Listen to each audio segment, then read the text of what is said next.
한국은행이 내일 금융통화위원회 회의를 열어 기준금리를 결정합니다. 미국과 기준금리 격차가 크게 벌어지긴 했지만 최근 물가 흐름을 보면 동결이 유력하다는 분석이 나오는데요.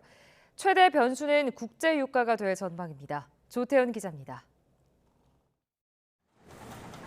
지난해 7월 6.3%까지 치솟았던 소비자 물가 상승률. 하지만 올해 들어선 확연하게 둔화하는 모습입니다. 지난달 소비자 물가는 1년 전보다 4.2% 올라 지난해 3월 이후 1년 만에 가장 낮은 수준으로 내려섰습니다. 작년 하반기 이후 소비자 물가는 이제 상승 흐름이 둔화되고 있다고 보이고요. 또한 작년 상반기 이제 크게 상승한 기저유가를 감안하면 이제 하반기로 갈수록 안정화될 가능성이 높아 보입니다.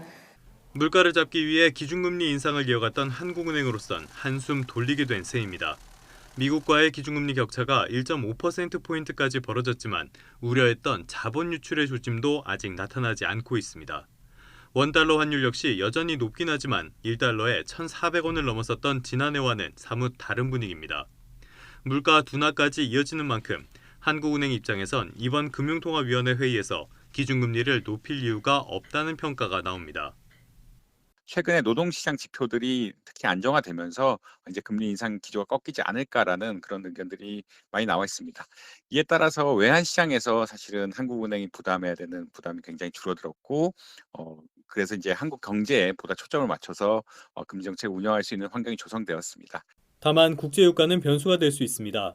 오펙 플러스가 기습적으로 감산을 발표하면서 국제유가가 다시 오르는 모습을 보이고 있기 때문입니다.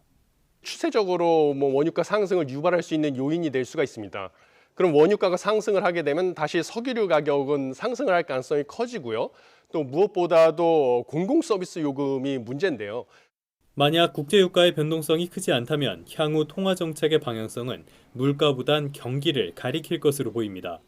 연 3.5%를 유지하다 올해 하반기, 늦어도 내년 상반기에는 기준금리 인하가 이뤄질 가능성이 있다는 뜻입니다. YTN 조태현입니다.